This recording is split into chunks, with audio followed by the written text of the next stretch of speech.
toutes et à tous sur Cocotte TV. Aujourd'hui, une nouvelle vidéo qui porte sur le montage d'une machine en mini ITX, mais machine un petit peu spéciale car machine qui se veut ultra puissante car elle va tout simplement exploiter une GTX Titan.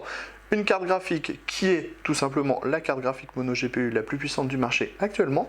Et on va loger tout ça dans une plateforme mini ITX, donc avec une petite carte mère, un body qui ne prend pas beaucoup de place et beaucoup de puissance à l'intérieur. On se donne rendez-vous tout de suite pour le montage.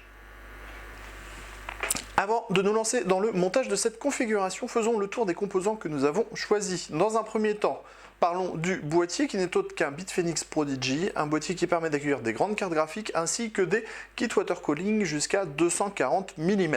D'où notre choix du Seidon M par Cooler Master, un IO qui est justement en 240 mm.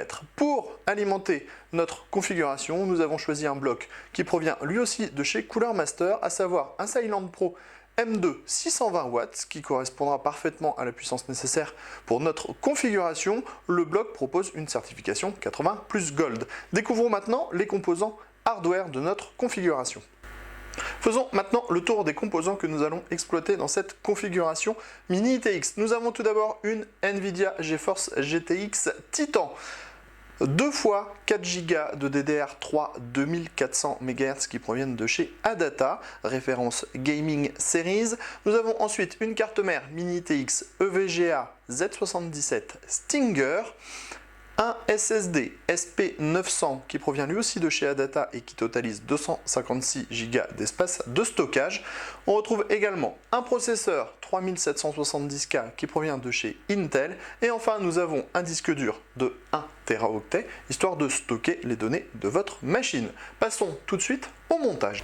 Passons maintenant à l'installation des composants. On commence avec le groupe carte mère, processeur et mémoire. Sachez tout d'abord que nous avons installé la backplate du Seidon 240M. C'est la première opération à faire pour ne pas avoir à tout démonter au dernier moment. On a sélectionné le bon socket avec le système de réglage automatique et ensuite on a installé les gros écrous sur la carte mère, les gros écrous qui servent d'entretoise. C'est ici que viendra se fixer le waterblock. Passons maintenant au processeur. On relève la barrette, on ouvre le socket, on vérifie bien le placement des détrompeurs, on pose le processeur, on referme, on pousse, on ferme et le tour est joué. Passons maintenant aux barrettes mémoire. Pour ceci, on ouvre les taquets, on prend une barrette, on vérifie aussi les détrompeurs, on met la barrette en place, on appuie. Même chose pour la deuxième barrette, on la met en place, on appuie, cette dernière est fixée. On peut maintenant s'attaquer à l'intégration de cette carte mère, de l'alimentation et des autres composants dans le boîtier.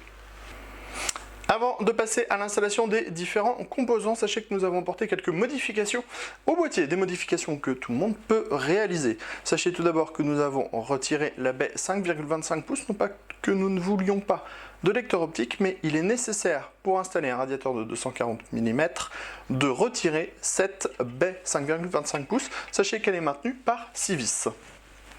Nous avons également retiré la cage HDD centrale afin de libérer l'espace pour la carte graphique. Nous avons également modifié la ventilation. À la base, nous avons 2 ventilateurs de 120 mm plutôt classiques. Nous avons opté pour des modèles un petit peu plus voyants, des modèles verts à diode verte, pour que nous soyons parfaitement dans le thème Nvidia, avec un spectre 120 mm à l'arrière, et vous allez le voir, à l'avant, nous avons intégré un module beaucoup plus imposant en 230 mm qui permettra un réel apport en air frais à la configuration. On peut maintenant s'attaquer au montage des composants. Procédons à l'installation de notre premier composant, l'alimentation. On retourne tout d'abord le boîtier pour en extraire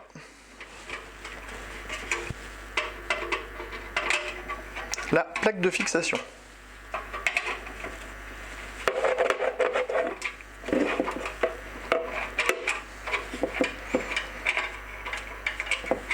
Plaque de fixation que l'on va venir remettre sur notre alimentation Silent Pro M2. à l'aide de 4 vis.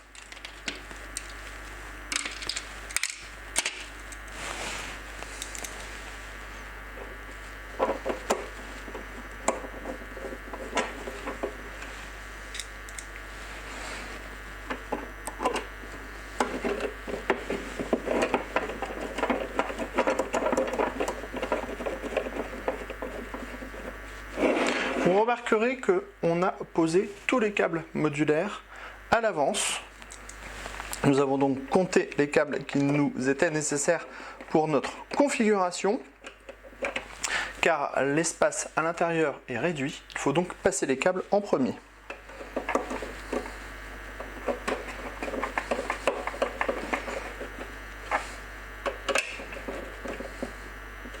Une fois la platine montée, nous allons insérer le tout dans le boîtier. On prend donc la grosse majorité des câbles, on les passe à l'intérieur du boîtier pour les faire ressortir sur le côté dans un premier temps. On passe l'alimentation dans le bloc, le ventilateur vers le bas. On ajuste la plaque, on reprend les vis à main.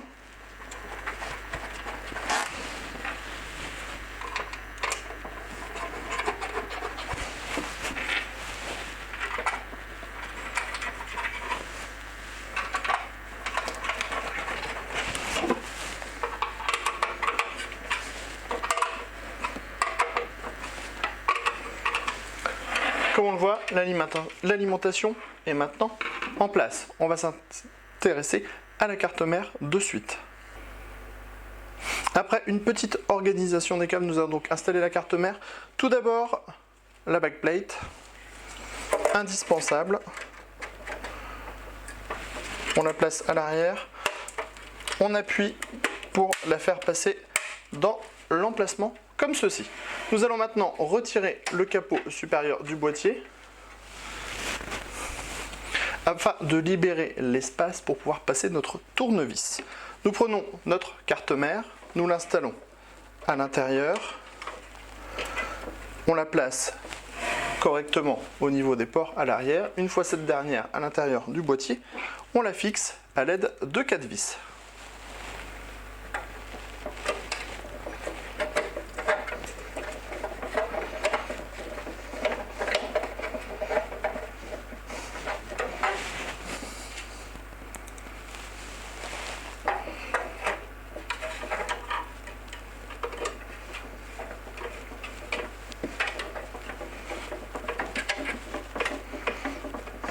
On procède de même de l'autre côté.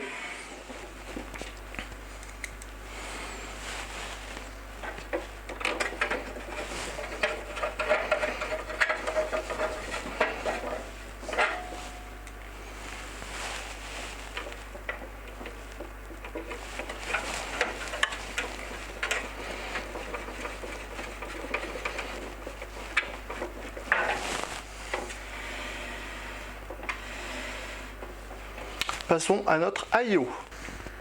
Passons à l'installation du kit water cooling. Tout d'abord, un peu de pâte thermique sur le processeur.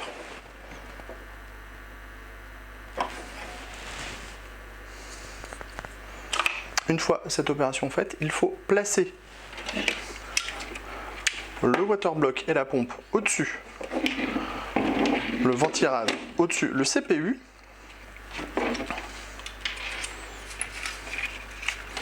Une opération qui est probablement la plus compliquée à réaliser.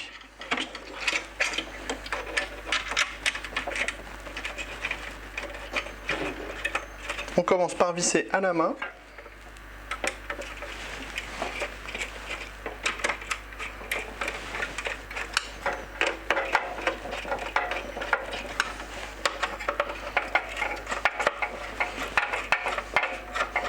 Et ensuite, on va visser au maximum les vis pour que le contact entre le water block et le CPU soit optimum.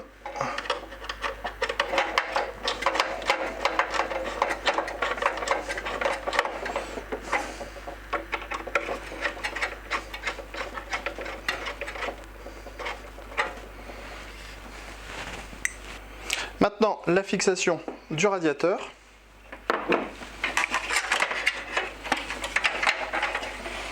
Par-dessus, à l'aide de 8 vis.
Maintenant que le radiateur est en place, on peut refermer le haut du boîtier. Avant de monter les disques durs et la carte graphique, procédons à un petit peu de cable management en branchant les différents câbles. On commence avec le câble pour alimenter le water block et la pompe du kit AIO.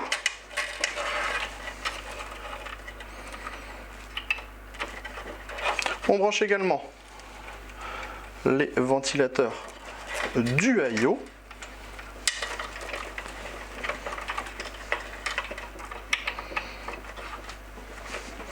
On va également brancher le 8 pins CPU.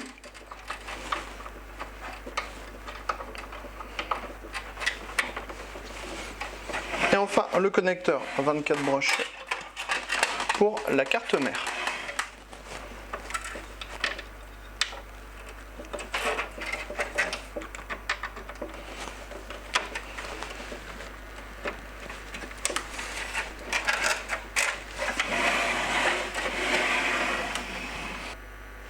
Passons maintenant au stockage. On retire dans un premier temps les paniers.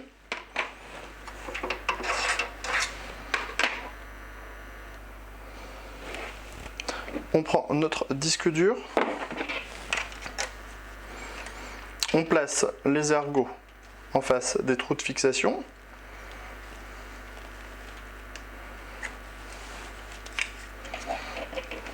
On répète l'opération à gauche comme à droite.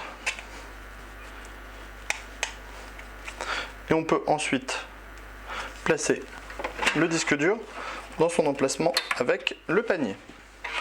L'opération est la même avec le SSD, mais il faut exploiter quelques vis.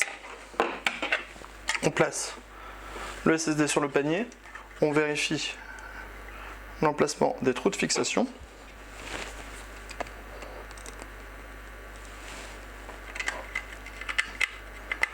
Et on fixe le SSD sur le panier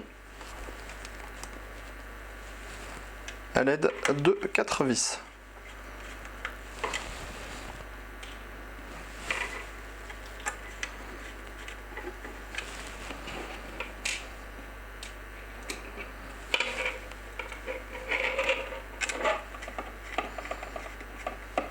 Une fois le SSD monté dans son panier, on peut là aussi l'insérer dans sa baie.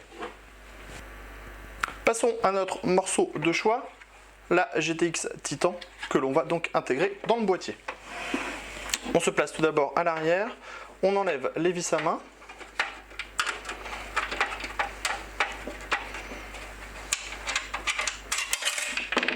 On retire les caches des slots d'extension. On relève la platine. On prend notre carte graphique, on la place dans les deux slots, on appuie pour l'intégrer au port PCI Express. On vient ensuite baisser la platine de fixation Et on intègre les vis à main pour sécuriser la fixation de la carte.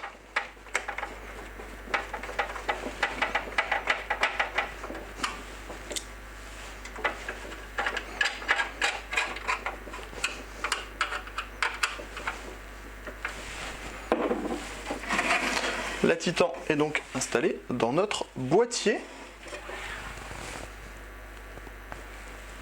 Passons au câblage de cette dernière avec le câble PCI Express.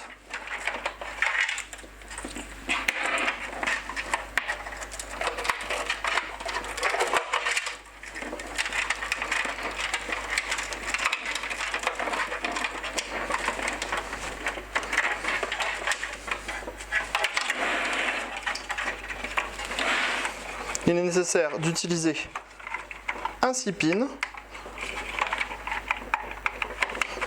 ainsi qu'un 8 pins.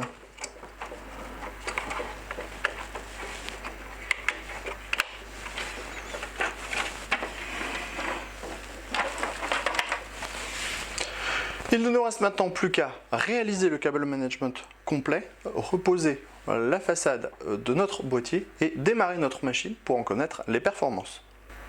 Dernière étape, le câble management, pas forcément la plus facile des étapes. On va donc passer à l'arrière puisque c'est là que se concentre la majorité des câbles de notre configuration. Nous allons dans un premier temps passer le câble PCI Express vers le haut et le relier aux câbles qui permettent d'alimenter les ventilateurs du kit AIO.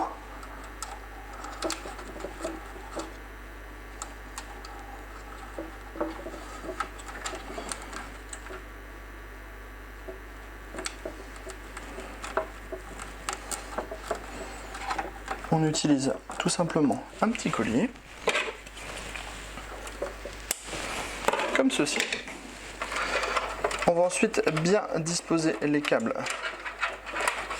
dans le fond et intégrer le connecteur ATX le long du ventilateur.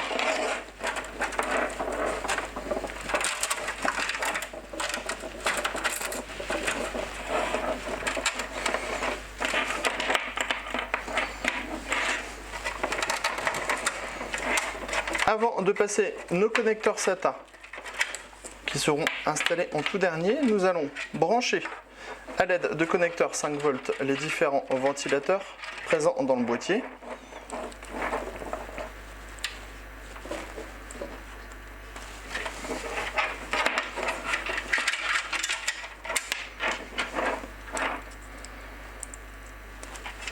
Histoire d'avoir une vitesse de rotation relativement peu élevée afin de limiter les nuisances sonores. On installe les câbles dans le fond du boîtier. Il y a les espaces nécessaires dans le Prodigy. On connecte ensuite les disques durs.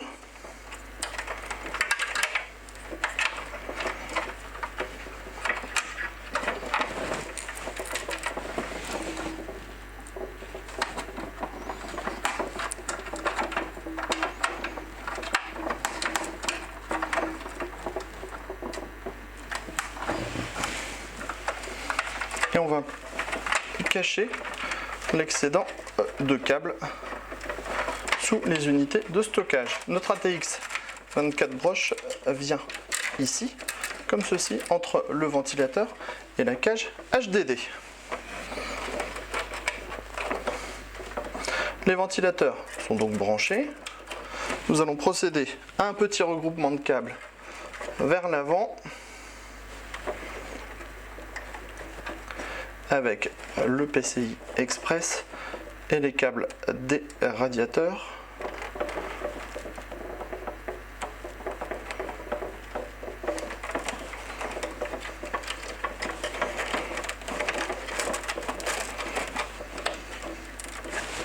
Comme ceci. On termine le câblage avec les deux connecteurs SATA pour relier les unités de stockage à la machine.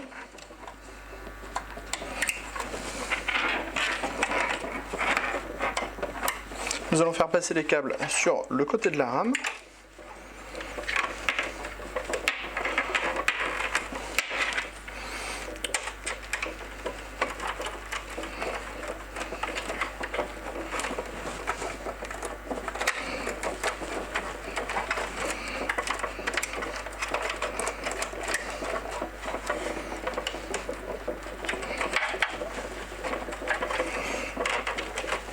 Comme ceci, et on connecte ensuite les câbles SATA à nos unités de stockage.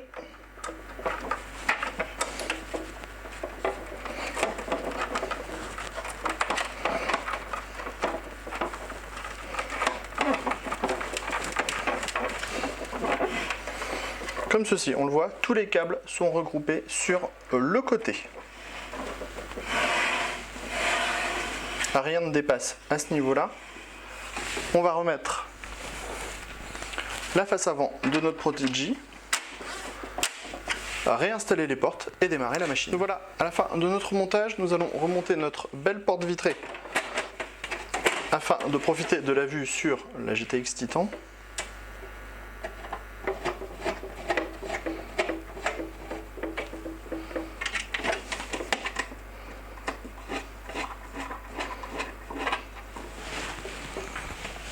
Nous allons ensuite apporter un peu de courant à notre configuration.